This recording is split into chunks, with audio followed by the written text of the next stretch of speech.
अपने तुकाराम बुआ के अभंग में एक आता है, काय सांगवाता संताचा उपकार जागवीती मज निरंतर।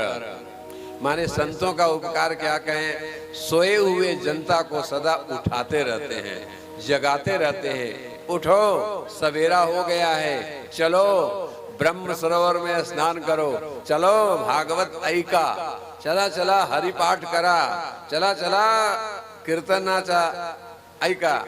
तो हर प्रोग्राम के लिए संत जागवीती मज निरंतर, हम लोगों को सदा जगाते न जगाने वाले ये हमारे संत लोग हैं। उसी दरमियान में सदगुरु घोटे जी महाराज ने आप सबको जगा करके कुरुक्षेत्र तक लाया। ये जानते हो कुरुक्षेत्र क्या है?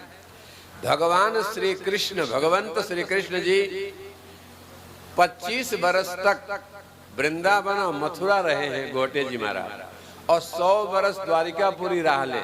और उसी 100 बरस के दरम्यान में पुंडलिक भक्ताच्या दर्शनासाठी पंढरपूरला गेले। पंढरीनाथ कहा है। और 100 बरस के बाद में सूर्य ग्रहण लगा था, क्योंकि जब तक अपना भगवान द्वारिकाधीश धरती पर रहे तब तक सूर्य ग्रहण नहीं आया था। जब भगवान का जाने का समय आया तब ग्रहण आया। जब हमारे यहाँ दुख का पहाड़ टूटने लगता है, बादल फटने लगता है, बड़े बड़े तीर्थों में पानी गुंज उठती है, तो हर वर्ष में 4-4 सूर्य ग्रहण चंद्र ग्रहण लगते। अभी ये कलयुग का प्रकोप चालू है, हर साल 4 ग्रहण आते हैं। 2 ग्रहण भारत में तो 2 ग्रहण अमेरिका वगैरह में। यानी विश्व में उथल पुथल करने के लिए ज्योतिष के खगोलीय गणितज्ञ लोग कहते हैं, क्योंकि ये गणितज्ञ लोगों का ही काम है कि समय क्या कैसा रहेगा, पानी कितना बरसेगा, ये सब वही निकालते हैं। तो उनका कहना है कि ज्यादा ग्रहण पड़ता है तो मनुष्य बहुत अशांत होता है। आज हम लोग अशांत तो भारत के लोग नहीं है उतना जितना रूस और यूक्रेन के लोग हैं, लेकिन उनके उपद्रव, उनकी युद्ध पूरे विश्व में असर तो करेगा। पेट्रोल का भाव बढ़ेगा, खाद्य वस्तुओं की कमी होगी, तो त्राही त्राही हमें भी सोचना पड़ेगा। इसलिए विश्व में कहीं भी युद्ध होता है तो असर सारे जनता जनार्दन, पेड़ पौधे, पशु पक्षियों पर भी पड़ता है। इसी दरम्यान में जो श्रीमद् भागवत की कथा अपने गुरुजनों की आज्ञा पालन करने के लिए तीर्थ में आ जाते हैं, तो क्या पूछना है, सोने में सुहागा है। सोना अगर गंदा हो तो सोनार के यहाँ सोना दे दो तो वो बेचारा कैसे साफ करता है? सुहागा आता है। हिंदी में सुहागा को क्या बोलते हैं, मराठी में सुहागा। सुहागा डाल दो तो सोना चमकने लगता है।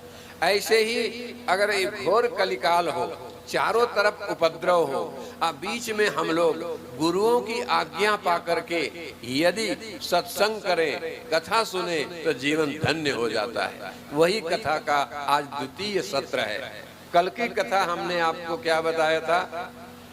कोई श्रोता अगर बता देंगे तो मैं समझूंगा कि हमारी सूक्ष्म हिंदी भाषा आपको समझ में आ रही है। कल की कथा कहाँ तक हुई थी? 2 रुपया दूंगा। किसी को याद है कल की कथा? कुट पर्यंत झाली होती सर्व झोपले। बापा बापा, हाँ दादू, अरे राजा परीक्षिताला श्राप लागला, आई बाबा सर्वे परिवाराला सोडून गंगा की तटेवर गेले, सुखदेव जी तिथून आले, इथपर्यंत पहुंचली होती कथा।